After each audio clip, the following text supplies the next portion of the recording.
الحمدللہ رب العالمین والعاقبۃ للمتقین والصلاۃ والسلام علی رسولہ الکریم اما بعد فاعوذ باللہ من الشیطان الرجیم بسم اللہ الرحمن الرحیم الحمدللہ ثم الحمدللہ اللہ سبحانہ وتعالیٰ نے آج ہمیں پھر سے زندگی سے سلامتی کے ساتھ موقع دیا کہ ہم قرآن کو سیکھ رہے ہیں، سمجھ رہے ہیں، قرآن پہ تدبر کر رہے ہیں اور اپنی زندگیوں کو قرآن کے مطابق ڈھالنے کی کوشش کر رہے ہیں۔ آج ہم انشاءاللہ کنٹینیو کریں گے دوسرا رکوع۔ ہم نے الحمدللہ پچھلی کلاس میں ہم نے دوسرے رکوع کی تلاوت کی اور تلاوت کر کے ترجمہ پڑھ کے ہم کچھ تفصیلی پوائنٹ پہ آگے چلے گئے تھے۔ آج انشاءاللہ اس کو وہاں سے لے کے آگے چلتے ہیں۔ دوسرا رکوع جب شروع ہوا تو اللہ تعالیٰ نے اب اس دوسرے رکوع میں غزوہ احزاب کی کامنٹری اور غزوہ احزاب میں کیا ہوا، اس وقت منافقین کی کیا وہ، جیسے اوپر ہم پچھلی کلاس میں بھی ہم نے بات کی تھی کہ جیسے ایک دم نکل کے باہر آئے منافقین کو، ان کے بارے میں اللہ تعالیٰ نے بتایا اور اپنا احسان یاد دلایا رکوع کی شروع میں۔ اے لوگوں جو ایمان لائے ہو، یاد کرو اللہ کے احسان کو جو ابھی ابھی اس نے تم پر کیا ہے۔ جب لشکر تم پر چڑھائے تو ہم نے ان پر ایک سخت آندھی بھیج دی اور ایسی فوجیں روانہ کی جو تم کو نظر نہ آتی تھیں۔ اللہ وہ سب کچھ دیکھ رہا تھا جو تم لوگ اس وقت کر رہے تھے جب وہ اوپر سے اور نیچے سے تم پر چڑھائے، جب خوف کے مارے آنکھیں پتھرا گئیں، کلیجے منہ کو آ گئے اور تم لوگ اللہ کے بارے میں طرح طرح کے گمان کرنے لگے۔ اس وقت ایمان لانے والے خوب آزمائے گئے اور بری طرح ہلا مارے گئے۔ جب یاد کرو وہ وقت جب منافقین اور وہ سب لوگ جن کے دلوں میں روک تھا صاف صاف کہہ رہے تھے اور اللہ اور اس کے رسول نے جو ہم سے وعدے کیے ہیں وہ فریب کے سوا کچھ نہ تھے۔ اب یہاں تک ہم نے پڑھا تھا نمبر 22 تک، یہاں تک اوپر تک اللہ تعالیٰ نے کیا بات کی ہے کہ اس وقت اس احسان کو یاد دلایا کہ اللہ تعالیٰ نے، یہ بہت بڑا احسان تھا، اللہ تعالیٰ کی مدد کے بغیر اگر اس کو دیکھا جائے نا کہ ہیومنلی بھی پاسبل نہیں تھا یہ والی جنگ جیتنا۔ اگر آپ کتنا بھی ایک منٹ کے لیے ہیرو بن جائیں کہ مسلمانوں کا وہ جذبہ اور قوت اور ہمارا ایمان، ہم تو جاتے ہی، اگر وہ ساری باتیں ملا لیں آپ کہ ہم تو جاتے ہی میدان جنگ میں ہیں مرنے کے لیے، ہم تو شہادت کو نوش کرتے ہیں، آپ کتنی بھی موٹیویشنل باتیں لگا لیں، 1000 in front of 10,000 was not possible at all۔ ایسا نہیں تھا کہ ہیومنلی آپ 1000 گھستے بغیر اللہ کی نصرت کے، آپ 1000 گھستے اور 10,000 کو مار دیتے، اتنا بھی نہیں ہے، ایسا بھی نہیں ہے۔ تو اس کا مطلب یہ کہ یہ جنگ اللہ تعالیٰ کی مدد کے بغیر نہیں کر سکتے تھے۔ جب غزوہ احد ہوئی تھی اس میں بھی اللہ تعالیٰ کی نصرت شامل تھی، لیکن نافرمانی کی سزا دی گئی۔ وہ تو آپ کو پتا ہے نا غزوہ احد میں کون سی نافرمانی، جو وہ بات نہیں مانی، ٹیلے پہ سے جو اتر گئے، اس کی نافرمانی کی سزا دی گئی۔ لیکن یہاں پہ غزوہ احزاب میں احسان ہی تھا اللہ کا، تبھی تو جیتے، ورنہ تو 10,000 کے سامنے بہت مشکل تھا جیتنا۔ تو اللہ تعالیٰ نے کہا کہ جب لشکر تم پر چڑھا آئے تو اللہ تعالیٰ نے اس وقت پھر مدد فرمائی آندھی بھیج کر، کیونکہ ایک تو سردی کا موقع، سردی میں آپ اگر سردی کے جگہوں پہ آپ رہے ہیں، آف کورس یہاں پہ بھی کبھی کبھی سردی کا ٹیمپریچر مثال کے طور پہ اگر 8-10 ہوتا ہے ٹیمپریچر، 8-10 ہمارے لیے کیسا ہے، بہتر ہے نا، مطلب بہت زیادہ سردی نہیں ہے، صحیح ہے 8-10، اس میں ہوا چل جائے وہی ٹرپل دا گنا بڑھ جاتی ہے، وہی ٹرپل ہو جائے گی، کیونکہ اس میں وعلیکم السلام، وہی اس لیے کہ سعید بھائی یہاں جائے، سعید بھائی یہاں جائے، یہ پورا بھر لیں اس کو۔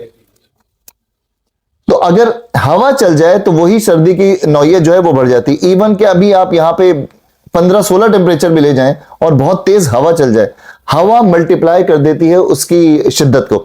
تو وہاں پہ بھی یہی ہوا کہ سردی تو ویسے ہی بہت تھی، سردی بہت، صحرا کا موقع، خیمے لگے ہوئے، اور ہر بندے کے پاس تو 10,000 خیمے تو نہیں تھے نا، خیمے تو لگے ہوتے تھے، میڈیکل کا خیمہ، کھانے کا خیمہ، سردار کا خیمہ، وہ جو سپہ سالار، اچھا ایک سپہ سالار تو ہوتا نہیں تھا، ملٹیپل سپہ سالار ہوتے تھے، سپہ سالاروں کے خیمے، جو چھوٹی چھوٹی ٹکڑیاں بنی ہوتی تھیں نا، اس کے جو لیڈرز ہوتے تھے ان کے خیمے، تو ہر کوئی خیمے میں تو تھا نہیں۔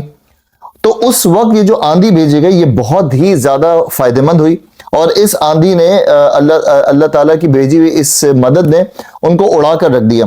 تو پھر اللہ تعالیٰ نے کہا کہ وہ سب کو جو تم کو نظر نہیں آ رہا تھا وہ ہم نے تمہاری مدد کی، جس میں ہم نے پچھلی کلاس میں ڈسکس کیا کہ ہو سکتا ہے فرشتے آئے ہوں، ہو سکتا ہے جنات سے کام لیا، ہو سکتا ہے یہ آندھی ہی اللہ تعالیٰ کی طرف سے بہت بڑی ایک نعمت ہو۔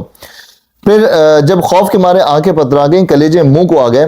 اچھا ابھی آپ سے میں پوچھتا ہوں، کیا یہ جنگ مسلمان 1000 تھے، وہ 10,000 تھے، کیا یہ جنگ مسلمانوں کے لیے خوف تھی اور کلیجے منہ کو آ گئے تھے، آنکھیں پترا گئی تھی، یا ان کے لیے بھی اتنی خطرناک تھی، یا ان کے لیے ریلیکس تھی؟ ان کے لیے مشکل نہیں تھی، بنو قریظہ ان کے لیے کوئی ڈینجر نہیں تھی؟ کیا کہتے ہیں کاشف بھائی؟